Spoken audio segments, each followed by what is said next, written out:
Welcome back to MMA Oddsbreaker, ladies and gentlemen. Frank Trigg. This week I'm actually in Dublin, Ireland, which is a little weird, but we're talking to Mike Wilkinson, who's just up the road from me right now. He's getting ready to fight Rony Jason on UFC on Fuel TV 10. Mike, how you doing, bud? I'm good, mate. Yourself? Doing okay.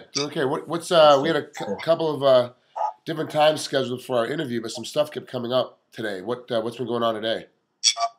Just busy because we're flying into Brazil early hours tomorrow morning. So I've just been obviously just packing all my stuff, getting all my stuff ready, and just preparing really to travel. That's it. And I obviously fitted in a couple of sessions in this morning. Have you been to Brazil before? No, I've never been to Brazil.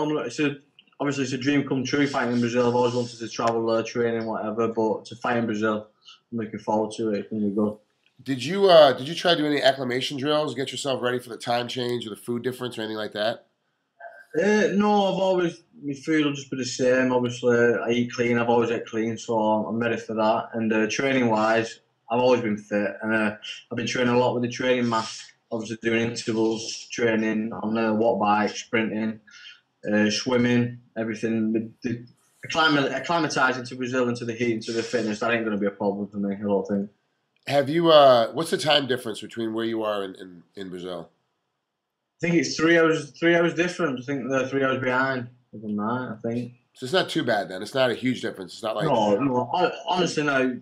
From when I fought in Brazil, in Australia, this is a bonus. This is a bonus. I'm excited. Obviously, I want to fight on the Manchester card in October, but this Brazil now, I'm chuffed. I'm chuffed to bits. I'm not bothered where I fight at the end of the day. UFC want me to fight in Japan, anywhere. I'm ready to fight, and obviously I want to travel the world as well fighting. So this is part of my dream. Perfect. Do me a favor. Break down Rony Jason as you see him when you watch him tape. What kind of fighter is he, and what do you think he brings to the table? He brings a lot to the table because he's a banger. He's a good banger. He can take a shot. He can give a shot. And obviously, he's a black belt jiu-jitsu, so he's going to be good off his back. But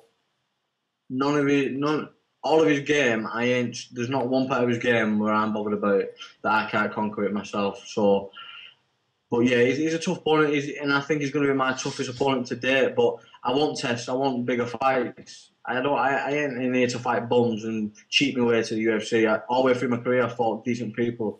And I want to do that throughout my career. If you want to be the best, you've got to fight the best. So I'm ready for this challenge.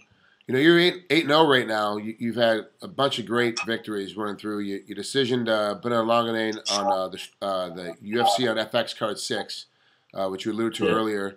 You decisioned Brian Moore. You TKO'd Adam Lobev. I mean, you've got a good mix of TKO and submission wins and decisions in your game. Early in your career, you got a lot of submissions right in a row. Then you got a couple of TKOs, and then you got a couple of decisions. How come you went from submission to TKO to decisions as you've gotten later into your career? What's the change that made you get to decisions? No, it's nothing much of a change. Obviously, the first decision what I got, that was just how it was. He was a tough opponent. If you look at his record now, I think he's only got one loss. He's got another loss, what was controversial, where most people would say he won. In the fight with Brendan, because I got an eye injury on the tough smashes, that camp I didn't spar once. I didn't spar once. I didn't do no strength because of the pressure on my eye. I couldn't have no pressure whatsoever.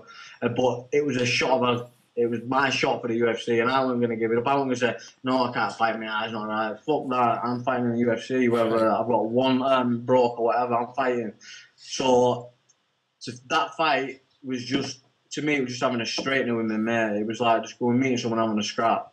Because I prepared mentally, and I prepared, obviously, technique, drilling or whatever, but it wasn't nothing like this camp. It was nothing like it at all, because obviously, like I've just said, no strength and no sparring. It was just technique, really. That was it. How much do you spar for this training camp? How much did you spar per week?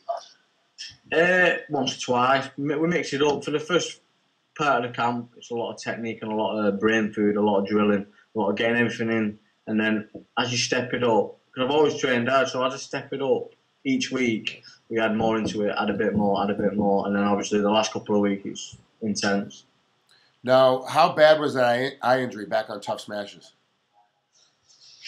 When I got the poke, I couldn't see, and then I was like, shit. And then obviously they sat me out or whatever. And then everyone was saying, oh, it looks pretty bad. You need to go and get it checked out. And I was like, nah, fuck that. They'll tell me I can't fight. Just forget about it. Forget about it.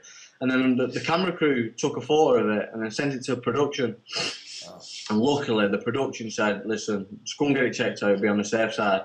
I said, all right, fair enough. Which is, funnily enough, it's a good job I actually didn't get it checked out because it was partially torn. The retina was partially torn.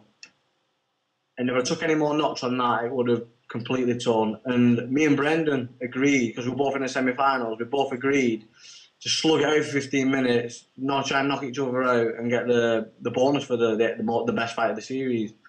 So luckily, it was all meant to be that I wasn't supposed to win that Ultimate Fighter, but I got my shot in December, so I was chuffed about that. Good. Okay. So, and the eye's completely healed now. The retina's reattached. Yeah. Good. Yeah. I get it checked up every so often. It's healed. It's 110%. So I'm happy. Now, other than sparring because of the eye injury, what else have you done different for this training camp to get ready?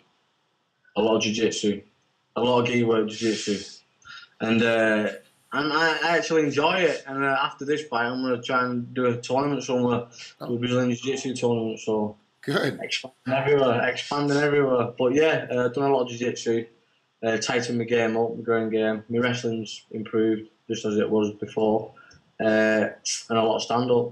Just this camp has been perfect. There's been nothing to set me back. Who's your jiu-jitsu coach? Darren Morris. He's a head coach in Spain as well, but he's well-rounded. He does everything. He's a world-class coach, and I'm here for a reason. I'm unbeaten for a reason. And the reason is because of him. And I ain't going to change it. I never will change it. And he got me to where I am today, and I owe everything to him. What if in America you're 8-0, but a lot of people in America haven't seen you fight yet. So if you had to explain to somebody what your style of fighting is, what would you tell them? Grind your opponent down. I grind them down, and I break the will to want to fight me. And I'm 100 miles an hour for 15 minutes. I make them want to give up, and I make them miserable. Make them not want to be in there with me, and then either they give up or they keep going, or I'll get a TK or I'll get a submission. But no matter what fight I have, it's always going to be exciting. Well, Mike, I appreciate you coming on here. I know you're trying to get ready to leave to go to Brazil, so keep it short. That's Mike Wilkinson. He's getting ready to fight Rony Jason on UFC on Fuel TV 10. Obviously, going to be seen on Fuel TV and Facebook. Good luck, Mike. This next weekend, I'll be at the house watching you. Thank you, Frank. Thank you very much. Appreciate it. We'll talk to you soon. Cheers, buddy. See you later. Bye.